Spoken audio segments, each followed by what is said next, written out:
కర్ణాటకలోని చిత్రదుర్గ జిల్లా పరిధిలో గల జాతీయ రహదారిపై తెల్లవారుజామున అత్యంత విషాదకరమైన రోడ్డు ప్రమాదం చోటు చేసుకుంది. బెంగళూరు నుంచి గోకర్ణకు సుమారు 40 మందికి పైగా ప్రయాణికులతో వెళుతున్న ఒక ప్రైవేటు ట్రావెల్స్ బస్సును ఎదురుగా హిరియూరు వైపు వెళుతున్న కంటైనర్ లారీ అతి వేగంతో ఢీకొట్టింది.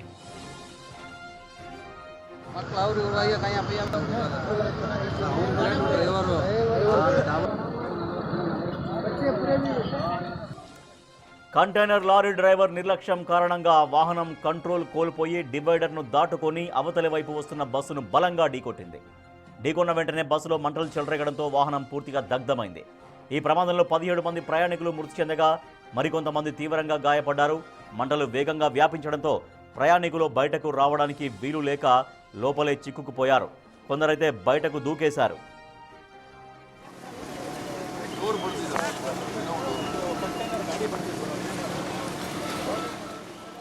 సమాచారం అందుకున్న వెంటనే చిత్రదుర్గ ఎస్పీ రంజిత్ ఘటనా స్థలానికి చేరుకొని సహాయక చర్యలు చేపట్టారు.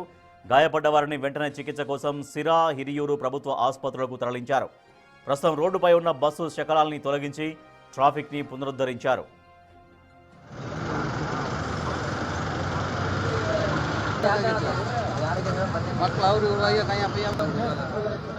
ఈ ఘటనపై ఏపీ వైద్య ఆరోగ్య శాఖ మంత్రి సత్యకుమార్ స్పందించారు. గాయపడ్డ బాధితులకు మెరుగైన వైద్యం అందించేందుకు సిద్ధంగా ఉండాలని అనంతపురం ప్రభుత్వ ఆసుపత్రి అధికారులను ఆదేశించారు. బాధితులకు అవసరమైన అన్ని రకాల సహాయ సహకారాలు అందించాలని అధికారులకు సూచించారు.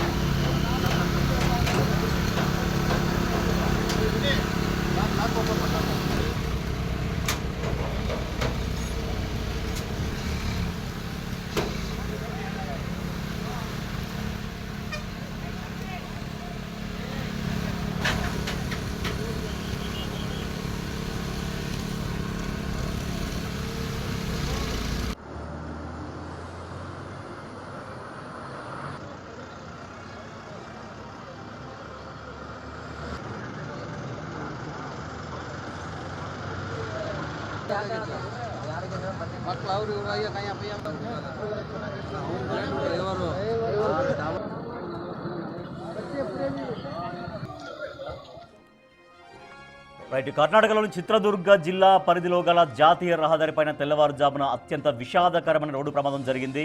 బెంగళూరు నుంచి గోకర్ణకు సుమారు 40 మందికి పైగా ప్రయాణికులతో వెళుతున్న ఒక ప్రైవేటు ట్రావెల్స్ బస్సును ఎదురుగా హిరియూరు వైపు వెళుతున్న కంటైనర్ లారీ అతి వేగంతో ఢీకొట్టింది. దీంతో బస్సులో మంటలు చెలరేగి 17 మంది మృత్యువాత పడ్డారు. మరికొంతమంది తీవ్రంగా గాయపడ్డారు. ప్రధానమంత్రి నరేంద్ర మోడీ కూడా ఈ ప్రమాదం పైన తన దిగ్భ్రాంతి వ్యక్తం చేశారు. తను రియాక్ట్ అయ్యారు. మనం చూస్తున్నాం ప్రధానమంత్రి ఆఫీస్ నుంచి వచ్చినటువంటి ప్రకటన. Deeply saddened by the loss of lives due to a mishap in Chitradurga district of Karnataka. Condolences to those who have lost their loved ones. May those injured recovered at the earliest. తొందరగా గాయపడ్డ వాళ్ళు కోలుకోవాలని, అలాగే కుటుంబ సభ్యులకు, అంటే ఎవరైతే దాంట్లో ప్రాణాలు కోల్పోయారో వారి కుటుంబాలకు తన ప్రగాఢ సానుభూతి తెలిపారు ప్రధానమంత్రి నరేంద్ర మోడీ.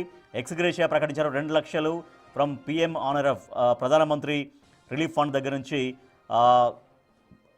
చనిపోయిన వాళ్ళ కుటుంబాలకు 2 లక్షల చొప్పున ఆర్థిక సాయం, అలాగే తీవ్రంగా గాయపడ్డ వాళ్ళకి 50,000 నష్టపరిహారాన్ని ఎక్స్గ్రేషియాను ప్రకటించారు ప్రధానమంత్రి నరేంద్ర మోడీ. సో బస్సు ప్రయాణం అంటే ఒకప్పుడు చాలా క్షేమంగా, చాలా వెళ్ళేటువంటి ఒక అవకాశం ఉండేది. కానీ ఇటీవల మనం చూస్తున్నాం వరుసగా రాత్రిపూట ఇట్లా ట్రావెల్స్ బస్సులో ప్రయాణాలు చేయాలంటే వణుకు పుడుతున్నటువంటి పరిస్థితి.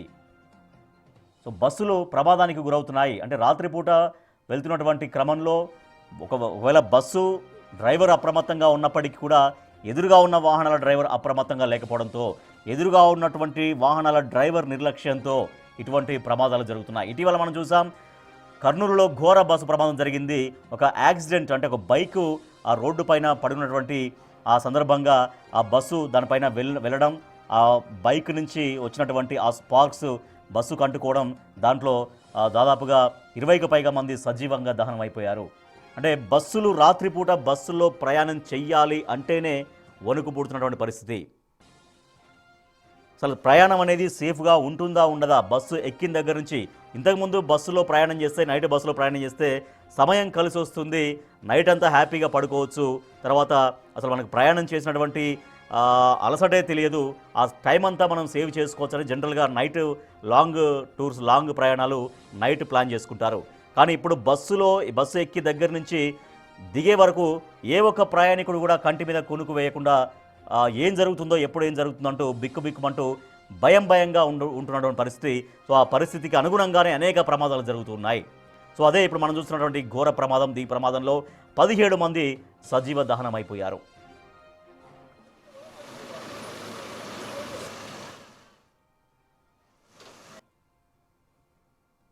ಹೊಡೆದಿರ್ಬೋದು. ಡೀಸೆಲ್ ಟ್ಯಾಂಕ್ ಲೀಕ್ ಆಗಿ ನಂತರ ಬೆಂಕಿ ಉಂಟಾಗಿ ಬೆಂಕಿಯ ಜ್ವಾಲೆಯಿಂದ ಈ ಸಂಜೆ ತಪ್ಪಿಸ್ಕೊಂಡಿದ್ದಾರೆ. ಆದರೆ ಗಾರ್ಡನ್ ನಿದ್ದೆಯಲ್ಲಿದ್ದವರು ಈಗಿನ ಪ್ರಕಾರ ಸುಮಾರು 8 ಜನ ಒಳಗಡೆ ಸಿಕ್ಕಿ ಹಾಕಿಕೊಂಡು ದುರಾದೃಷ್ಟವಶಾತ್ ತೀರು ಹೋಗಿದ್ದಾರೆ. ಅದ್ರ ಜೊತೆಗೆ